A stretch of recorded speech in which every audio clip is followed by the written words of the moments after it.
Olá, boa noite a todos e todas. Sejam bem-vindos aqui ao canal da SBG Núcleo Rio de Janeiro. Hoje a gente vai conversar sobre o risco geológico e eu vou convidar agora a Ingrid Lima para conversar com a gente.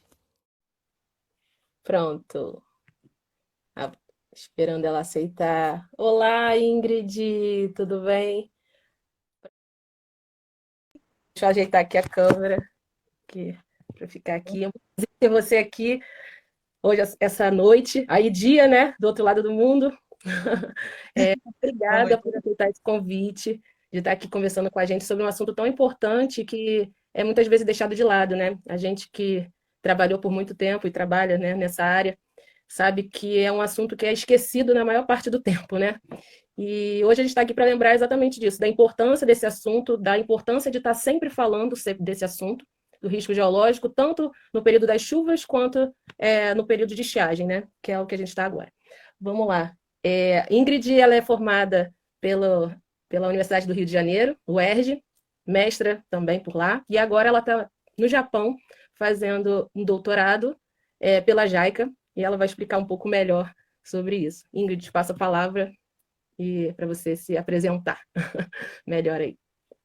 Boa noite, Brasil. Tudo bom? Obrigada, Carol. Queria agradecer o carinhoso convite da SBG para a gente estar aqui conversando sobre esse importante tema, como você mencionou. Eu acho que nesse momento tão delicado que a gente vem enfrentando, as iniciativas das entidades de classe estão sendo maravilhosas. Em nome da SBG, queria agradecer também às outras entidades que estão promovendo esses seminários online.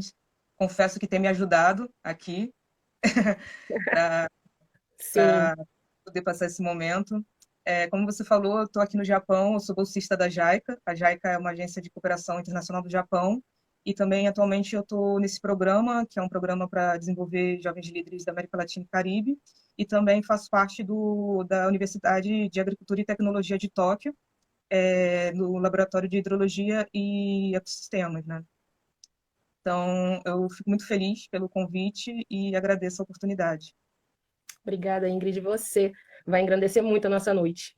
Eu vou começar então perguntando para você sobre o que é o risco geológico e o que é esse período de contingência, né? Porque como o tema para muitos pode ser, muitos podem não saber o que significa o período de contingência. Então, eu queria que você explicasse um pouco sobre isso, desse a sua opinião.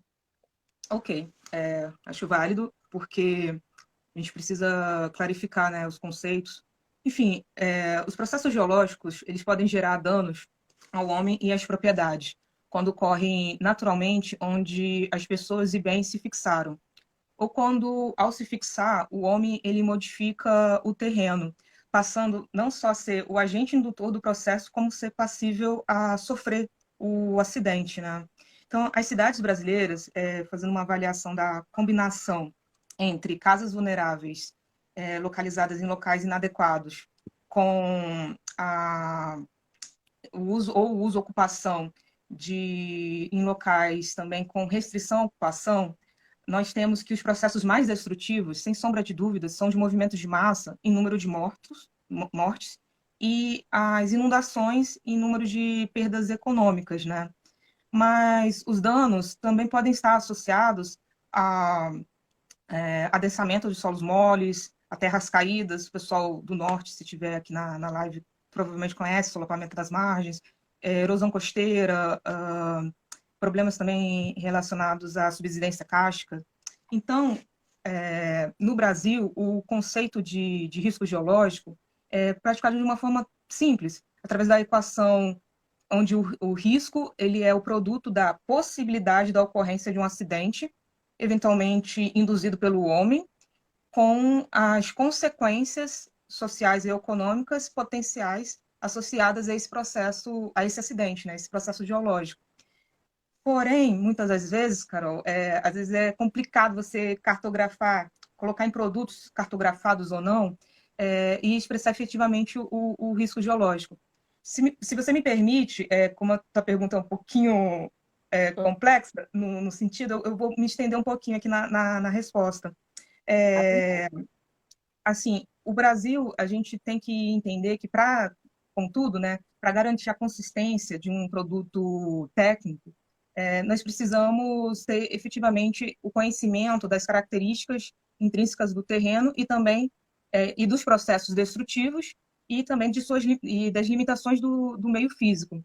Então, por mais que o geocientista hoje em dia tenha acesso a a possibilidade do uso do SIG, por exemplo, que te permite manipular diversas informações multitemáticas, a gente também entende que é essencial o trabalho de campo, a visita ao campo, para executar investigações geológico-geotécnicas, para fazer pontos de controle, ou seja, o geocientista precisa, sem sombra de dúvidas, pisar na lama, entender em loco. E entendendo isso, a gestão de risco, ela vem muito preconizada também pelo que foi discutido nas Nações Unidas em 91, no Marco Diogo, 2005, Marco de Sendai, em 2015, e nós temos que, na gestão de risco, nós temos 5 procedimentos, 5 etapas fundamentais, que seria a identificação e análise do risco, aí com a maior participação do geocientista, né? Com as ações de medidas de prevenção, aí incluídas as medidas de contramedidas, né? As estruturais, com as obras de engenharias, e as não estruturantes, com gerenciamento de risco. Nisso também temos a questão dos planos de emergência, que entra incluídos os planos de contingências, os planos preventivos de defesa civil, e, sem sombra de dúvidas, o que eu entendo como fundamental também, e que a gente precisa, e eu acho assim, muito bom esse momento para a gente discutir, é a questão da difusão da informação e treinamentos, capacitação, seja da sociedade civil, seja dos agentes municipais, na verdade, dos 3 entes da federação, né? Então, aí fazendo um link com a tua pergunta, né, onde entra a questão do plano de contingência, tendo em mente essa questão da gestão de risco, nós temos uma vitória recente, em abril de 2012, foi promulgada a Lei 12.608, e nela ela dispõe a Política Nacional de Proteção e Defesa Civil. E nessa lei também essa política ela atribui responsabilidade, e a gente coloca aí até em letras garrafais, aos municípios na elaboração dos planos de contingência. E os planos de contingência, eles preconizam organização, atribuição na questão da prevenção e ações frente a um desastre.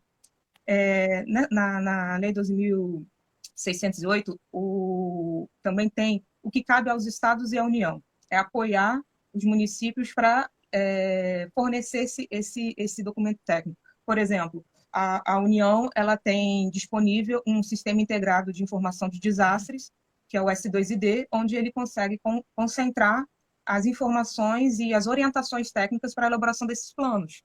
Também com o apoio dos estados, que são assim fundamentais, né, nesse sistema, né, de defesa civil.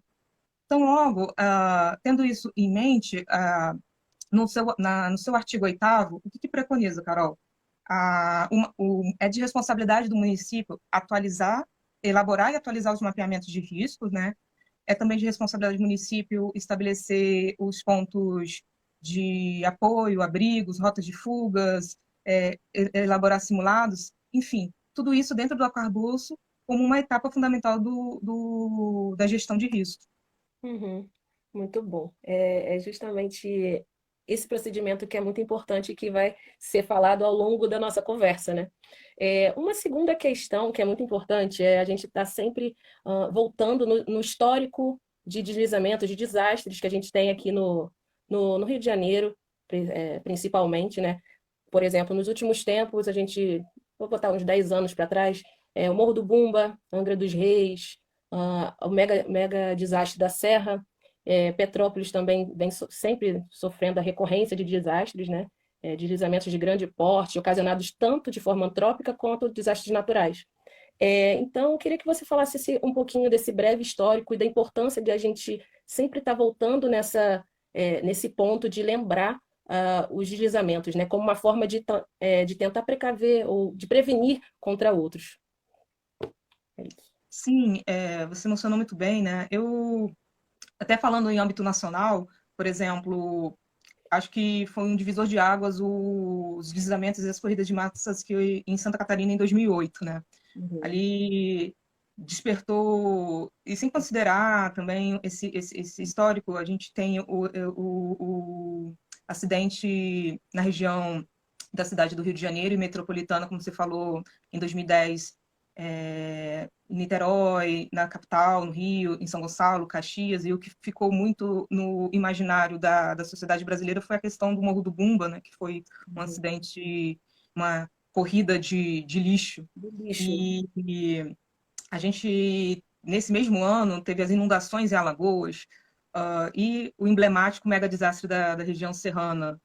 E, tocando no assunto da região serrana e dessa importância da gente sempre fazer com que a sociedade civil tenha em mente essa questão da percepção do risco e discutir sempre o histórico de acidentes, que a partir do desastre da região serrana foi um marco também na gestão de risco do Brasil, né?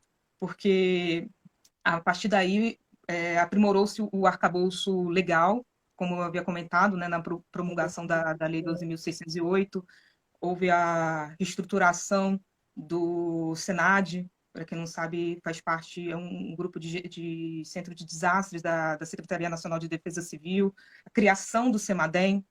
nacional, que que eles conseguiram congregar ali um grupo de excelência para poder fazer monitoramento 24 horas e emissão de alerta de desastres, também a reorganização do Serviço Geológico do Brasil e aí no estado do Rio, né, a questão também do próprio DRM. Então, houve o projeto GIDES, né, que é aquela cooperação Brasil-Japão bilateral. Então, assim, várias iniciativas ocorreram após o desastre de 2011 e ainda assim a gente vê que há necessidade da publicidade, da comunicação com a sociedade, e isso a gente precisa muito do auxílio dos geocientistas, das entidades de classes, dos órgãos correlatos, enfim. Vou pegar esse gancho do que você falou, essa crescente no entendimento da importância da gente estar falando dos desastres, né? Porque isso atuou fortemente na regulamentação da 12.608, só que a gente sabe que é muito sazonal ainda a importância dada à prevenção.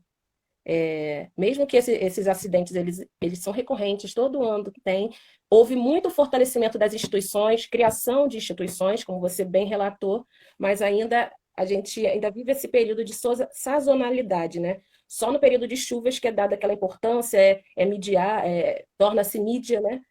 Os acidentes e geralmente relacionado a óbitos, né? Quando dá óbitos, que é propagada a informação e tudo mais. É, Como você entende o papel do geólogo nessa área de atuação? Você acredita que o número de geólogos em defesas civis, nos órgãos estaduais, nos órgãos federais, eles são compatíveis com a nossa demanda? E aqui no Estado, precisamente? Como eu comentei na questão do gerenciamento de risco, né, da gestão de risco de desastre, eu creio que o geocientista ele pode atuar naquelas 5 frentes, sabe? Efetivamente, a sua maior participação fica na questão da identificação e análise do risco, do mapeamento propriamente dito. Na identificação, é você entender os processos destrutivos, Uhum. conhecer os condicionantes, conhecer os agentes predisponentes e efetivos. Na análise do risco, a gente tem que entender na sua forma do grau e da hierarquização.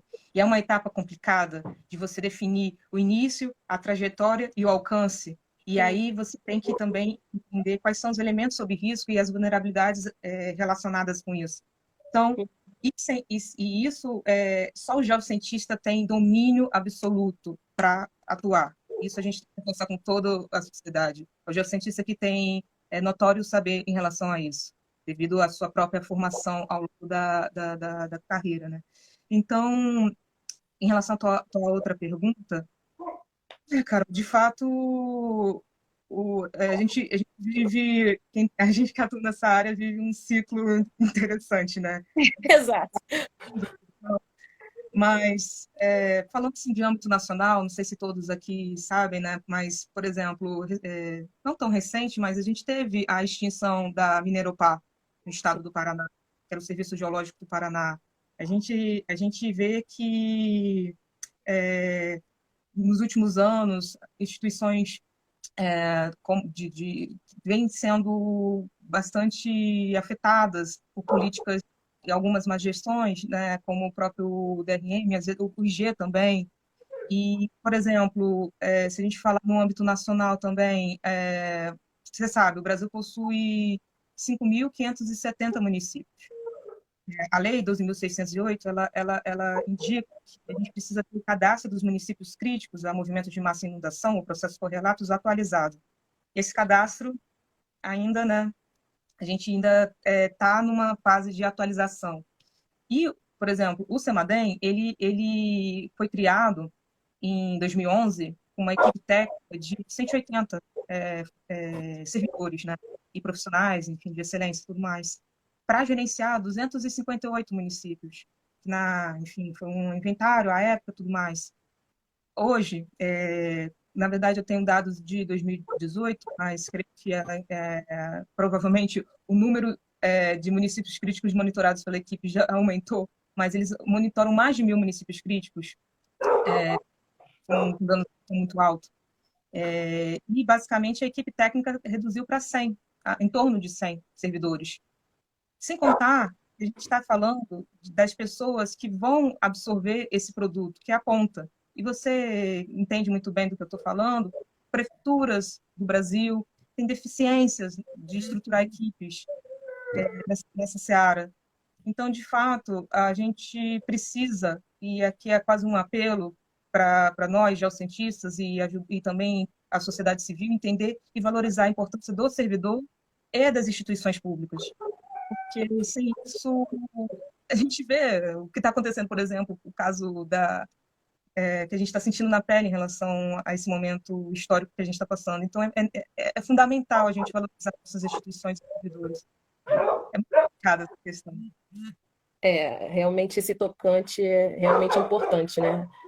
E a gente vê que essas iniciativas de mapeamento geológico, mapeamento de área de riscos, geralmente é relacionado ao DRM.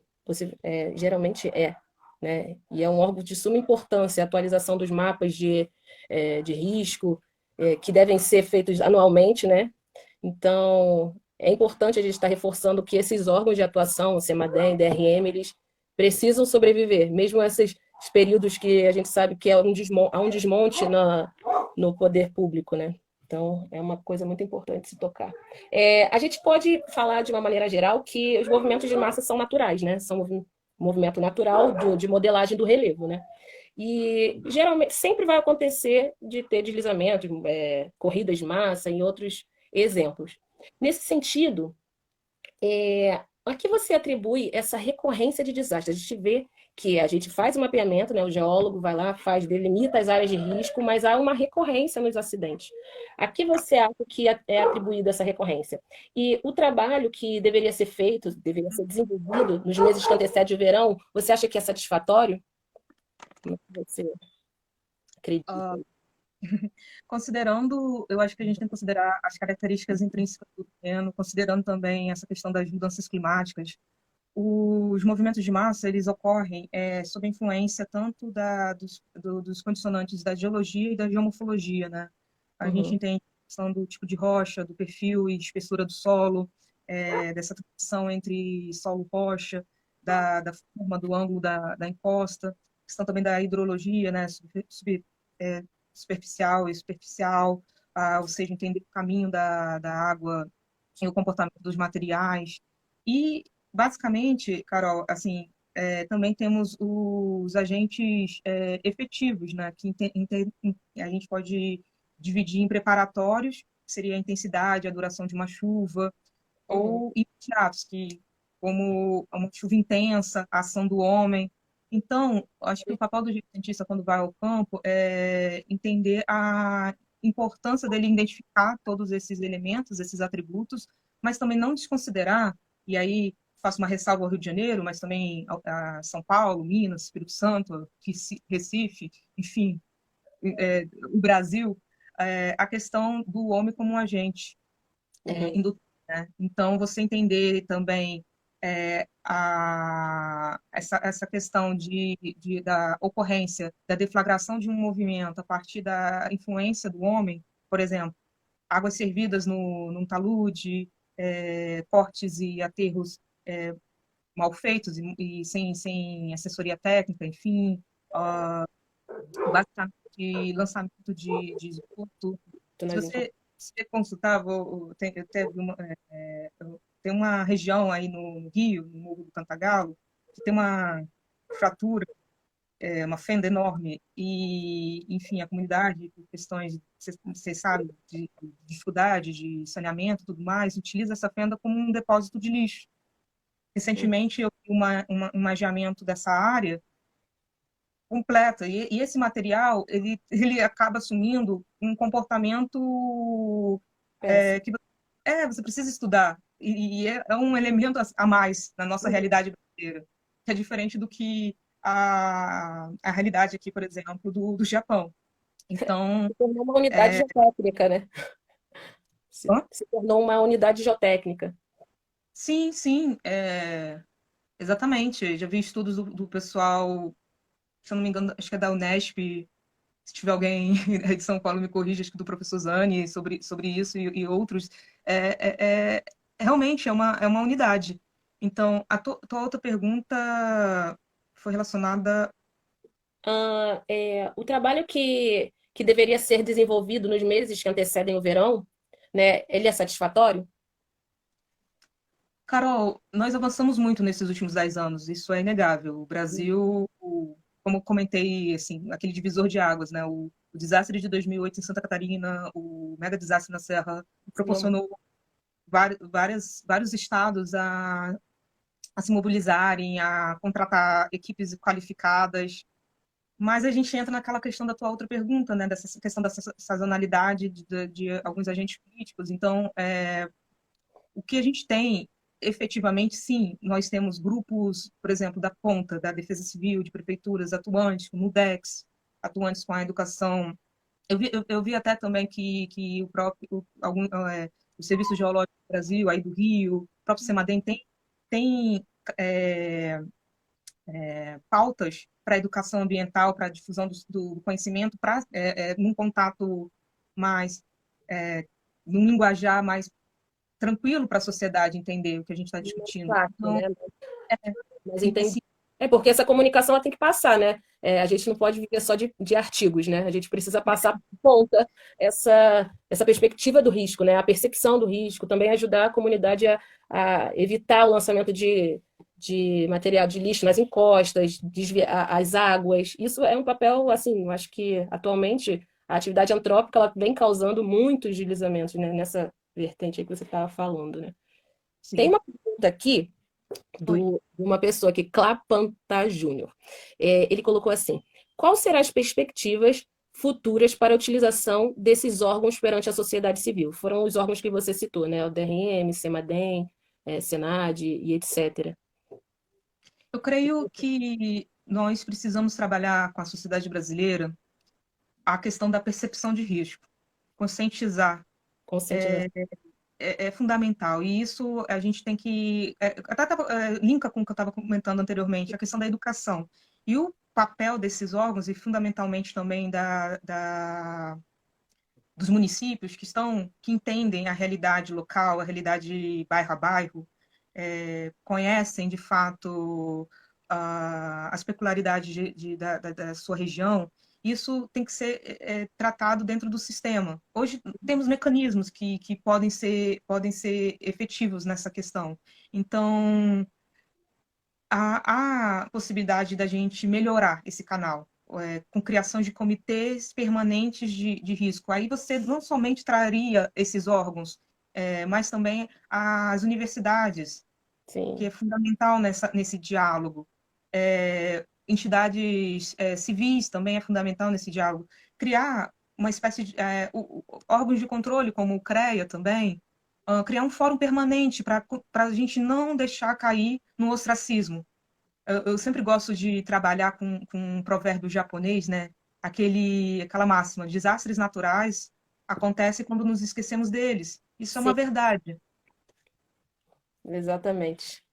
Então não é possível, não dá para esquecer, né? Eles estão aí, batem toda semana, toda semana não, todo ano bate na nossa cara, né?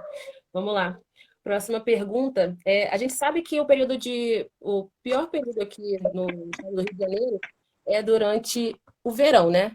Que o nosso verão, ele começa, o período de contingência, ele começa de outubro e termina lá para abril, vai um pouquinho até maio, né? As chuvas, elas variam bastante durante esse período e geralmente tem desastres associados. Nessa perspectiva, na sua opinião, que medidas poderiam resultar na redução de desastres?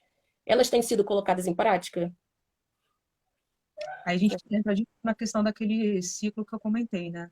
Das etapas. Então, o que seria? As medidas estruturais, as obras de engenharia, por exemplo, a construção de uma barragem Sabo ou de uma barreira flexível em bacias suscetíveis a deslizamentos, perdão, ou a fluxo de detritos. Isso é uma medida onerosa, custosa, mas, de fato, ela tem um tempo de vida, né, sensacional.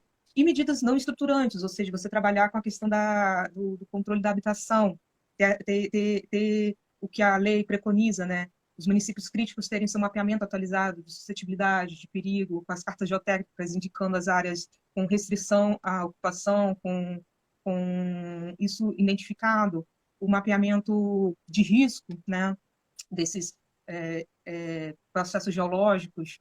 Acredito que também, efetivamente, a gente precisa, na questão muito importante, aprimorar o nosso sistema de emissão de alertas antecipados.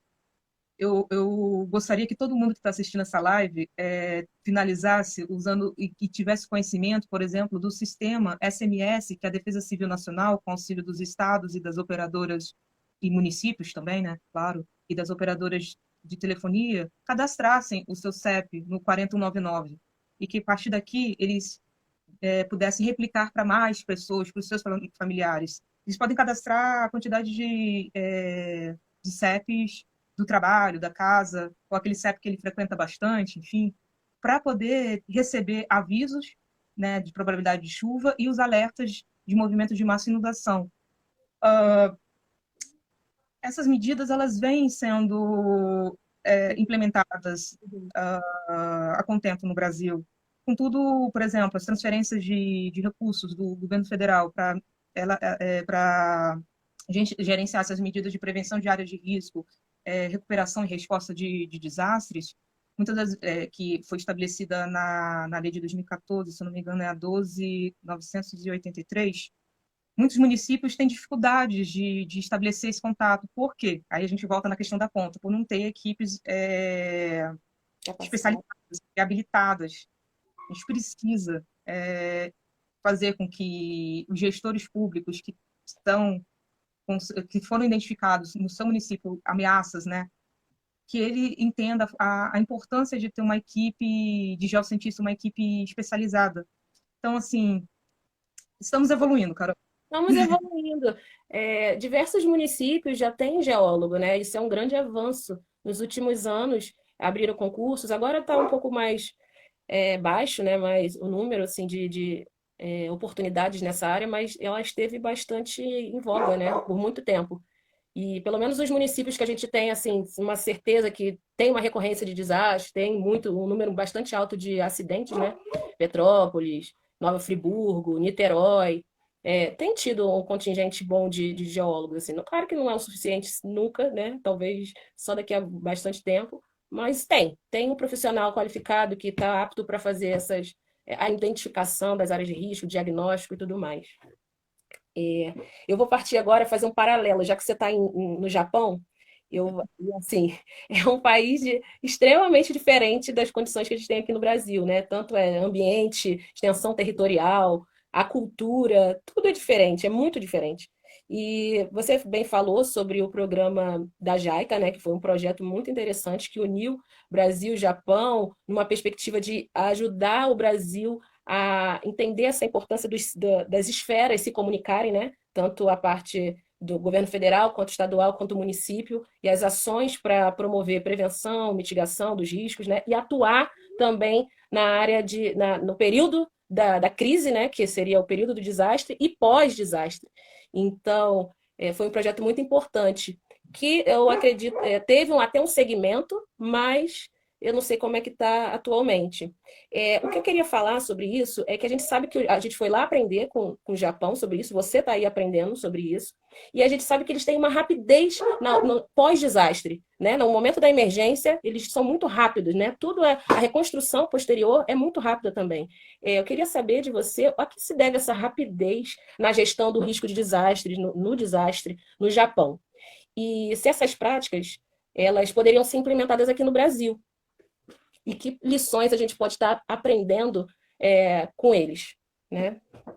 Essas são as perguntas relacionadas ao Japão. Um combo, um bloco. O Japão, ele é um país que os meus antigos chefes da JICA comentavam assim, aqui é um supermercado de desastre. O que você pensar tem no Japão. Tsunami tem. Ano passado a gente passou por um problema seríssimo com o tufão 19, terremotos, Sim. vulcanismo.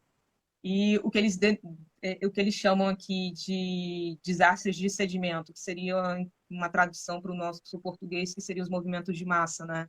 E Uhum. o se entende que você teve a oportunidade também de conhecer, o povo japonês, ele é muito trabalhado em cima de normativas, de leis. Isso é bem, e há um respeito muito grande pelo que as autoridades indicam e orientam. Para Sim. você ter uma ideia, a primeira lei relacionada a esses tipos de processos de desastres de sedimentos foi estabelecida no final do século XIX.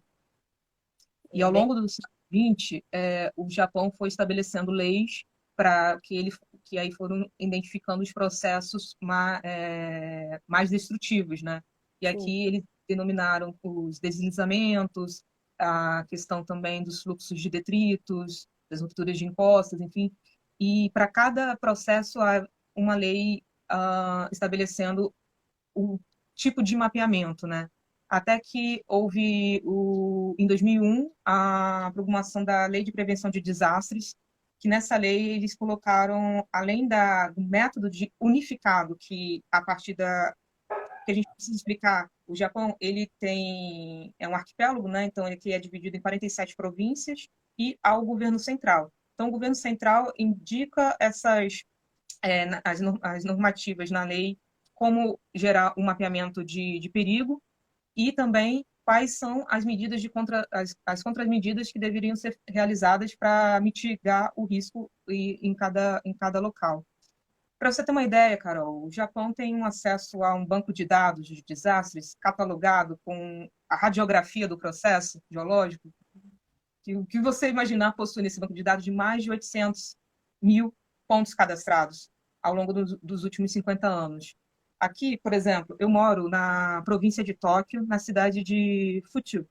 Eu, ao chegar aqui no Japão, a primeira coisa que você precisa fazer, obviamente, é estabelecer o seu cartão de residência, colocar e a prefeitura e tudo mais. E a prefeitura, ela já te entrega isso aqui, Uhum. que vocês conseguem ver talvez espelhado, mas isso aqui é o né, da cidade de Futiu em relação à prevenção de desastres.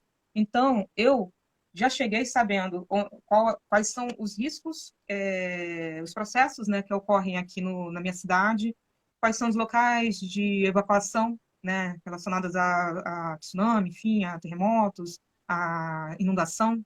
Principalmente, a gente sofre muito aqui na minha cidade relacionada à inundação. Eu já sei que a área onde eu moro, qual é o grau que o mapeamento indicou, qual é o grau de risco, e acho que, fazendo um parêntese, todo cidadão brasileiro precisa ter essa noção de buscar o conhecimento, entender de fato a questão do risco da sua localidade, né? Então, assim, você comentou da agilidade do povo japonês. Eu estou falando de quase mais de um século, de uma cultura de prevenção de desastres. E muito mais, né? Porque todo mundo sabe como o Japão ele devastou as florestas por conta da cultura de construção de templos com madeiras e tudo mais. Então, isso acarretou vários processos relacionados. Então, e, fazendo um paralelo com o Brasil, nós temos um passivo de 60 anos relacionados à prevenção de desastres. Entretanto, a gente não pode deixar de mencionar que a gente teve importantes avanços. Uhum. Por exemplo, a cidade do Rio de Janeiro foi uma das pioneiras na questão do sistema de alertas, gerenciado pela GeoRio. Você vai em qualquer fórum internacional que aborde essa temática, é referência, entende? Então, assim, de fato, a gente precisa se espelhar muito e trabalhar, foi o que o projeto GIDES procurou abordar, a questão híbrida. Adaptar a realidade japonesa com a realidade brasileira e considerar também as coisas positivas e assertivas que nós fizemos no passado e estamos fazendo atualmente. Então, acho que, assim, e também o trabalho em equipe, o trabalho em sistema. Isso facilita muito uma resposta imediata aqui. Sim. A Jenny Azevedo, ela falou aqui que é bem complicado aqui. Ela é moradora de Angra dos Reis e foi estagiária na Defesa Civil de lá. E era a única geóloga. Então, a demanda do serviço era bem alta. E não Como houve é? possibilidade de ficar, por questões de prioridades políticas. Isso é uma ótima pergunta. Ela não perguntou, mas é uma questão muito importante, né? Porque em muitos lugares a função geólogo ainda é atrelada à política, né? E é mais um motivo dessa sazonalidade, da preocupação com as áreas de risco e todo esse processo de gerenciamento dessas áreas, né? Então, eu acho que você poderia dar a sua opinião em relação a isso, né? A questão do contingente de geólogos nessas áreas de atuação, que, a meu ver, ainda é baixo pela quantidade de áreas de risco que a gente tem aqui e dessa importância. Você pode falar um pouco sobre isso? O geólogo que trabalha na ponta, ele é um guerreiro. Eu lembro, se eu não me engano, no ano de 2015, a PG ela fez até uma denúncia sobre um concurso que uma prefeitura aí do Rio, eu não vou falar o nome para não errar, mas que colocou um salário Baixíssimo. Ridículo. surreal. É, Nem o é. CREA, enfim, nem o piso do CREA, enfim, e assim, estimular um jovem formando em geologia ou, enfim, em ciências correlatas, geografia, engenharia geotécnica, Uhum. engenheiro, a trabalhar na prefeitura é difícil. É É difícil. É difícil difícil e porque, poxa, tem outras áreas pagando tão bem e essa área, que é tão importante quanto as outras, ela é muito mal remunerada. Então, todo mundo corre, né? Quem fica nessa área é porque gosta muito e só, né? Porque a primeira opção que você ganhar mais, você vai. E não dá para julgar, né? Porque é, não dá para viver de vento, né? E os salários realmente são bem baixos. considerar a questão da valorização salarial desse profissional, a gente tem também o fato da questão de condições de trabalho. A gente conhece, a gente teve essa oportunidade de ver ao vivo dificuldade das pessoas colocarem o próprio carro, pagarem do próprio bolso, comprarem equipamentos, sabe? Eu digo equipamento, eu estou falando de computador e HD, é disso que eu estou falando. Então, isso não fica restrito também ao mundo da geologia, que no nosso caso a gente sofre uma pressão, por exemplo, de interesses de prefeitos, a gente delimita uma área de risco, mas aquela área não. A casa A não poderia você fechar o seu polígono mais à direita? Quem nunca sofreu uma pressão dessa? Não Uhum. na ponta como um geocientista, enfim, um profissional dessa área. É É complicado. É complicadíssimo. mas a gente precisa, de fato, externar para a sociedade a importância da nossa profissão como um bem maior, porque nós também somos personagens que ajudamos a salvar vidas, junto com a equipe do Corpo de Bombeiros, junto com a equipe dos agentes, né, de defesa civil. Então, é um time, novamente, né, a gente usa essa expressão, um sistema. Então, essas pressões que você relatou, de fato, são terríveis e mas a gente não esmorece. Exatamente. É, gente, se vocês quiserem fazendo perguntas, que a gente está chegando ao final, a gente tem 10 minutos de live, mas ainda dá tempo de responder alguma coisa. Então, se vocês tiverem dúvidas, manda aí no chat e eu falo aqui para ela. Como é que está a gestão do risco hoje no Rio de Janeiro? Ela está bem desenvolvida? Como é que está essa situação? Eu não diria, eu gostaria de responder não somente para o Rio, né, mas em âmbito nacional. Uhum, Como eu comentei, o Brasil evoluiu muito nos últimos 10 anos. A gente conseguiu muitos avanços, sim. assim, e isso é preciso reconhecer. Contudo, os recentes anos de pouca chuva, a crise brasileira faz com que haja um grande retrocesso. Então, às vezes há uma redução da importância de alguns órgãos e efetiva ação de políticas públicas de prevenção de desastres. Então, eu acredito que é fundamental o Brasil entender, eu digo a sociedade brasileira entender e valorizar de fato as nossas instituições, para a gente continuar atuante, para a gente continuar oferecendo para a sociedade produtos de qualidades obviamente com erros e acertos e melhorando a nossa aquele ciclo, né, aquela gestão. Então, assim, hoje temos essa questão que você mencionou em algumas perguntas da deficiência seja dos municípios, de órgãos dos estados, da União, de equipe técnica, sim. E sendo que o Brasil é um dos países que tem uma formação de excelência, principalmente obviamente também nessa área. Então, de fato, eu gostaria que esse assunto entrasse na rotina do brasileiro, né? E para isso a gente precisa fortalecer esse grupo, as nossas entidades de classes e tudo mais. Sim. Temos uma pergunta aqui. Você entende que o mapeamento da CPRM ajuda a graduar o risco? E quais equipamentos são importantes para delimitar a área de risco? Pois é, o mapeamento da CPRM, ela iniciou esse projeto juntamente, né? 2011 foi o divisor de águas. E eles avançaram muito, porque imagina você, Carol, uma equipe reduzida, se eu não me engano, o concurso possibilitou ter em torno de 80 técnicos de diversas áreas, multidisciplinar, para mapear em tempo recorde, que aí a gente precisa também comentar do programa 2040, né, que era o programa de prevenção e resposta a desastres, encabeçado pelo governo federal, onde a CPRM atua. Então, assim, eles atuaram e forneceram informação de risco alto e muito alto, a movimentos de massa e inundação, para mais de 1.000 municípios Uhum, em 5 anos. Isso uma equipe própria. Então, se a hierarquização do risco, eles agora estão discutindo também a inserção de outros elementos que a própria Lei 2.608 estimula os municípios produzirem se ele está classificado como crítico, que é o mapeamento de suscetibilidade, que a CPRM também ajuda a gerenciar.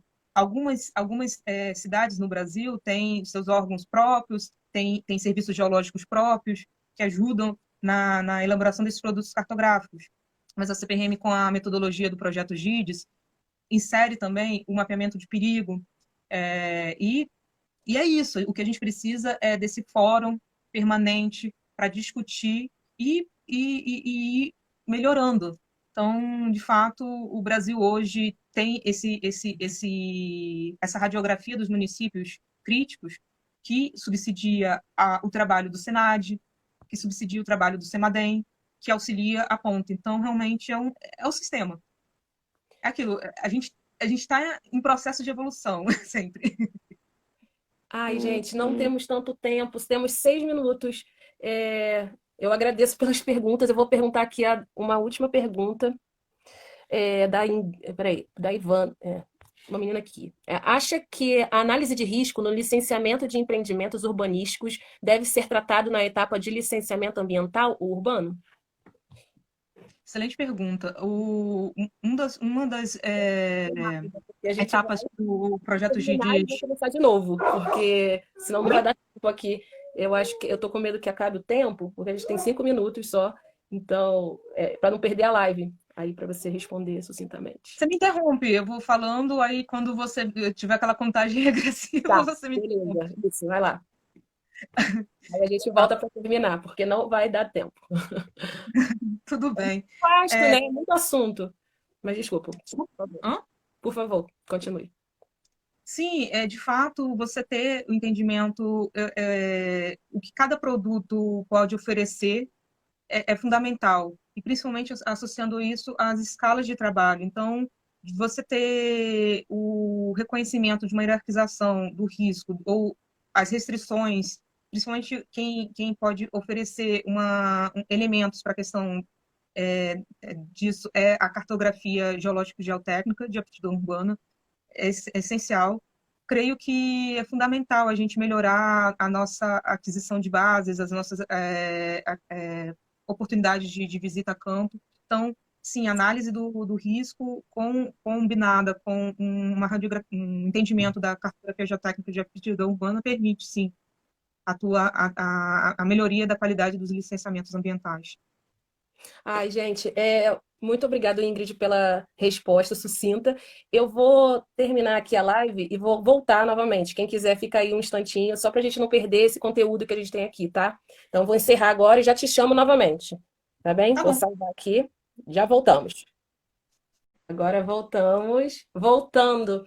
Eu tenho uma última pergunta para você, porque a gente falou de tantos assuntos que não são tão bons, né? Né? Essa questão da gente dar importância para o risco geológico em áreas muito específicas, né? Que relacionam-se ao verão, né? E a gente tem até iniciativas muito boas dos órgãos que atuam nessa área, só que muitas vezes não é dado pelo poder público tanta importância para essas ações, né? Que é um pouco do motivo do tema da nossa live, né?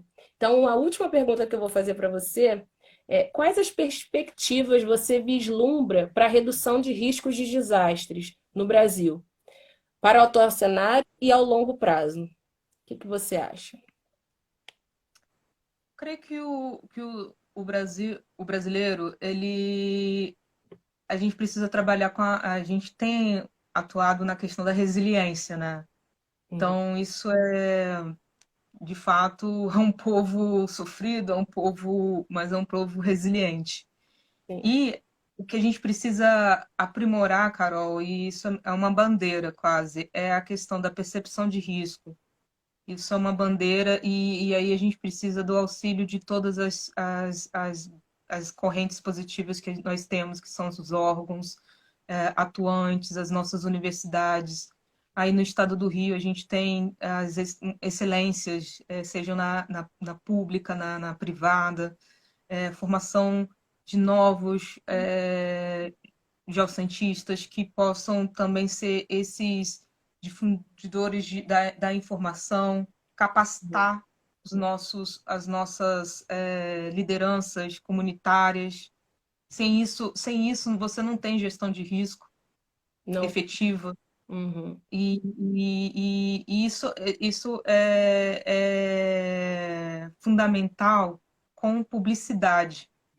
Eu venho observando como é interessante essa questão das redes sociais e, por exemplo, essa iniciativa maravilhosa que a SBG e outras entidades estão fazendo de seminários online. Eu vi até algumas entidades, como a União de Geomorfologia Brasileira, a Febragel, abrindo canais no YouTube. O que a gente precisa é dar voz para quem entende do assunto. A gente Exatamente. precisa colocar na grande mídia, e a gente não pode subestimar isso no Brasil, que quem tem o poder de discutir e a influência, por exemplo, de uma televisão, de um rádio, é muito presente no Brasil, além, obviamente, das redes sociais, mas isso é colocar quem entende no assunto para falar, para dialogar com o povo. E, obviamente, sem sombra de dúvidas, precisamos e suplicamos que políticas públicas de prevenção e resposta a desastres sejam permanentes. Sejam Que os nossos... permanentes. Essa é a palavra. A gente vai ter eleições agora para prefeitos e vereadores. Eu não vou citar a cidade, mas eu acho que quem é da cidade vai entender.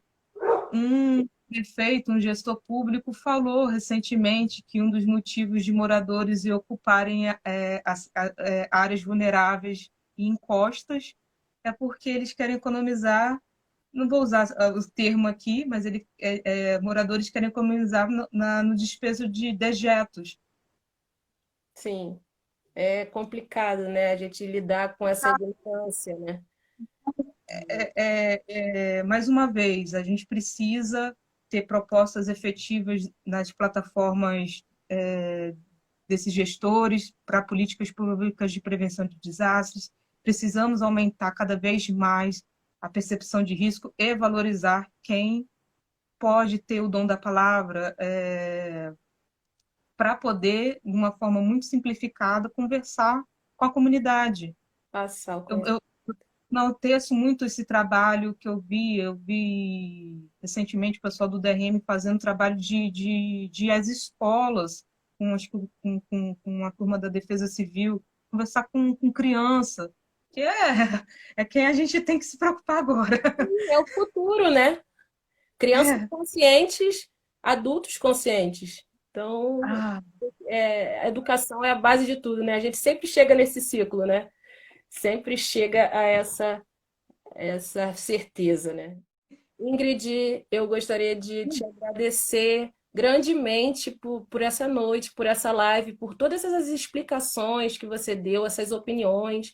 Foi muito, muito enriquecedor para mim e eu espero que tenha sido enriquecedor para todos que estão assistindo a gente. A gente tem feito essas lives temáticas toda semana, toda terça-feira, porque dia 30 é o dia do geólogo, né? Então a gente tem feito esse bate-papo e trazendo conteúdos diversificados, né? Para estar junto com a galera, responder algumas dúvidas e estar trocando, né? Eu acho que é isso que é importante e é um assunto importantíssimo que a gente está trazendo hoje e foi incrível. Muitíssimo obrigada. Queria que você se despedisse em japonês, se possível. Seria incrível. 日本語が、まだまだですね。Linda! Ai, Na verdade, falei que eu ainda estou melhorando meu japonês. ai, Gambateku tô muito obrigada. Adorei mesmo assim. A gente vai estar falando sobre outras temáticas, né? Porque o risco geológico ele é gigante, né? Hoje a gente não abordou 1% do que ele é. Mas assim, foi muito satisfatório, a discussão foi bem legal, muito produtiva. Muito obrigado mais uma vez. Gente, muito obrigada a todos que assistiu aqui também com a gente. É muito gratificante ter vocês aqui até o final, por mais que tenha passado de uma hora. Muito obrigada, tá? Até a próxima. Beijo Um e beijo, Carol. obrigado. Obrigado, gente, por assistirem.